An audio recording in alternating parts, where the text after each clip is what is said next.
Batu tegak yang diam tak bicara, menyimpan kisah 2.500 tahun perjalanan nenelah sejarah asli Minangkabau, dari zaman purba hingga syiar Islam.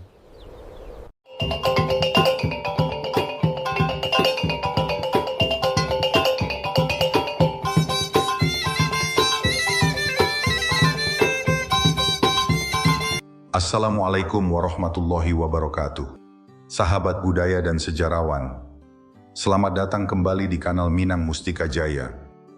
Banyak cerita tersimpan di balik setiap batu tegak, setiap baris tambo, dan setiap jejak langkah nenek moyang kita. Sejarah Minangkabau bukan sekadar daftar nama dan tanggal, melainkan kisah panjang tentang perantauan, persatuan, kebijaksanaan, dan keteguhan memegang prinsip. Dalam seri pertama ini, mari kita telusuri bersama. Dari kedatangan bangsa pendukung budaya megalit ribuan tahun lalu, zaman kerajaan, hingga babak pembaharuan agama Islam yang mengubah wajah ranah Minang selamanya. Semoga penelusuran ini menambah rasa bangga sekaligus tanggung jawab kita sebagai penerus warisan luhur ini. Untuk menelusuri akar kedatangan nenek moyang kita berangkat dari peninggalan yang tak berdusta. Situs-situs megalitikum yang tersebar luas di Kabupaten 50 kota dan seluruh wilayah Minangkabau. Peninggalan ini berusia ribuan tahun, tumbuh berkembang dari zaman batu tua hingga zaman perunggu, dan merupakan cabang dari kebudayaan Dongson. Kebudayaan ini didukung oleh bangsa Austronesia yang bermukim di Yunan, Cina Selatan, yang datang ke Nusantara dalam dua gelombang besar. Gelombang pertama di zaman Neolitikum sekitar tahun 2000 sebelum Masehi. Disebut Melayu Tua, yang kini melahirkan suku seperti Batak, Toraja, Dayak. Sedangkan gelombang kedua sekitar tahun 500 sebelum Masehi adalah Melayu Muda, yang diperkirakan menjadi nenek moyang orang Minangkabau, Jawa, Bugis, dan suku lainnya. Berdasarkan penelitian Dr. Bernard Bronson, budaya megalit di Minangkabau mulai tersebar sekitar tahun 500 sebelum Masehi, hingga abad pertama sebelum Masehi. Hal ini sejalan dengan kisah Tambo, yang meski syarat kiasan, menyimpan benang merah kebenaran tentang asal-usul kita. Tambo menyebutkan kaitan dengan tokoh Iskandar Zulkarnain dan putranya Maharajo Dirajo. Secara sejarah tertulis, Iskandar memang tidak pernah sampai ke Sumatera. Namun kisah ini kemungkinan adalah kiasan. Maharajo Dirajo mungkin merupakan panglima yang ditugaskan menguasai Pulau Emas atau Sumatera. Begitu pula kalimat nenek moyang berasal dari puncak Gunung Merapi. Bukan berarti lahir dari sana, melainkan kiasan pelayaran panjang. Seperti kutipan Tambo, setelah lama mengarungi lautan, terlihat gosong sekadar telur itik di permukaan air, yang makin dekat berubah menjadi daratan besar, yaitu kaki Gunung Merapi. Itulah tanda pertama mendaratnya nenek moyang kita di tanah ini. Dari sinilah lahir mamangan adat yang hingga kini terjaga. Asal nenek moyang kita, seperti pelita yang menyala, berakar dari puncak gunung yang berapi. Di zaman itulah pula fungsi batu tegak atau menhir mulai terbentuk. Awalnya tanda penghormatan bagi pemimpin rombongan, lalu berkembang menjadi tempat bermusyawarah yang kita kenal sebagai Medan Nan Bapaneh. Masyarakat sudah menetap, bertani, dan mengenal hukum alam. Adat api mambaka, adat ayam membasahi hukum yang berjalan sesuai kehendak alam. Bersama itulah pula hukum awal masyarakat. Si mumbang jatuah, si gamak-gamak, si lamo-lamo, hingga tariak baleh yang setara prinsip kisas. Zaman purba ini berakhir sekitar abad ke-7 Masehi, saat jejak komunitas pedagang Islam pertama mulai tercatat di wilayah ini. Antara abad pertama hingga ke-7 Masehi, kita memasuki zaman peralihan, masa yang sering disebut sebagai zaman paling gelap sejarah Minang, karena catatan tertulis masih sangat sedikit. Mulai abad ke-7 hingga sekitar tahun 1350, pusat kehidupan dan perdagangan tumbuh di wilayah timur, sepanjang aliran Batanghari dan Sungai Dare. Inilah periode Minangkabau Timur, pintu gerbang kedatangan pedagang asing, pusat perdagangan lada dunia, serta jalan masuk awal agama Islam. Wilayah ini sempat menjadi bagian dari kerajaan Melayu, lalu takluk ke bawah kekuasaan Sriwijaya. Setelah Sriwijaya melemah, ibu kota kerajaan dipindahkan ke hulu sungai dengan nama Dharmasraya. Tahun 1275, datanglah ekspedisi Pamalayu dari Singasari yang membuka jalan pertemuan antara budaya Sumatera dan Jawa.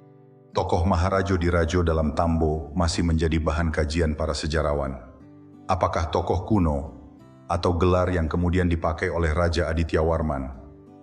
Yang jelas, gelar Maharajo Diraja berarti penguasa di atas raja-raja, dan memang dipakai Aditya Warman dalam prasastinya sebagai tanda kedaulatan penuh.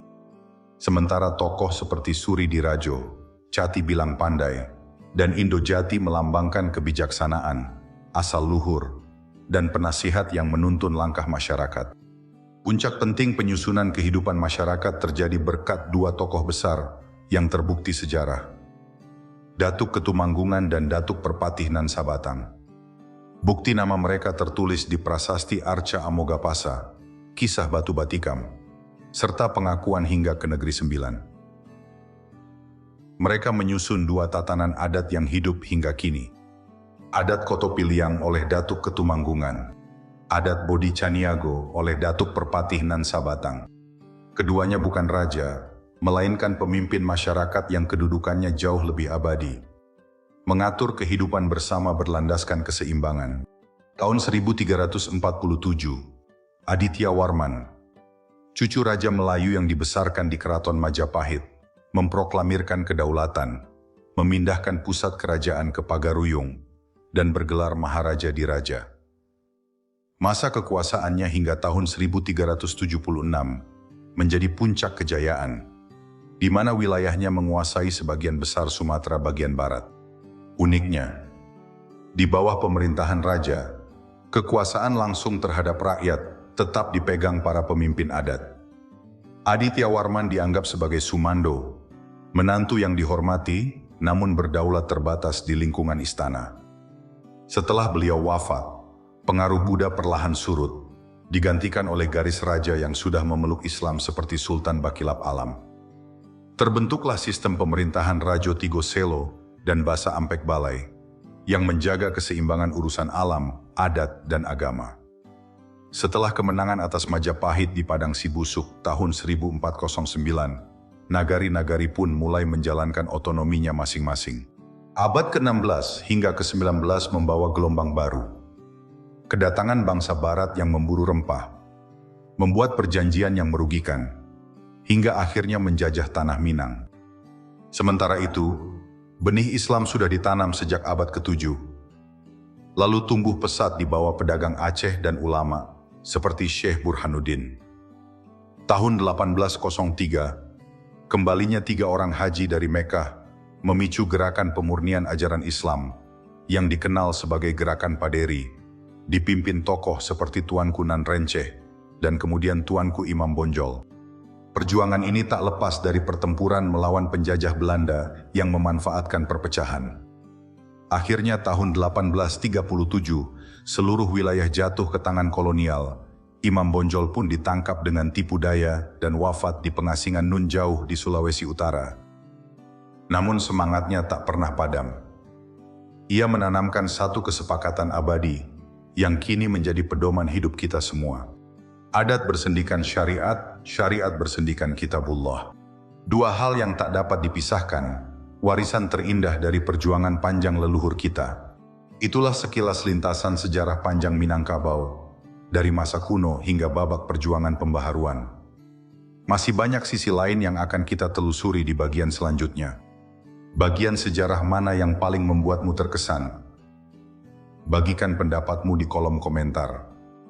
Dukung kami dengan menekan tombol suka dan bagikan agar cerita ini sampai ke anak cucu dimanapun mereka berada. Jangan lupa berlangganan dan nyalakan lonceng agar tak tertinggal seri sejarah berikutnya. Dari Minang Mustika Jaya, saya mengajak kita semua. Pelajari sejarah, lestarikan budaya, dan amalkan pesan luhur nenek moyang. Wassalamualaikum warahmatullahi wabarakatuh.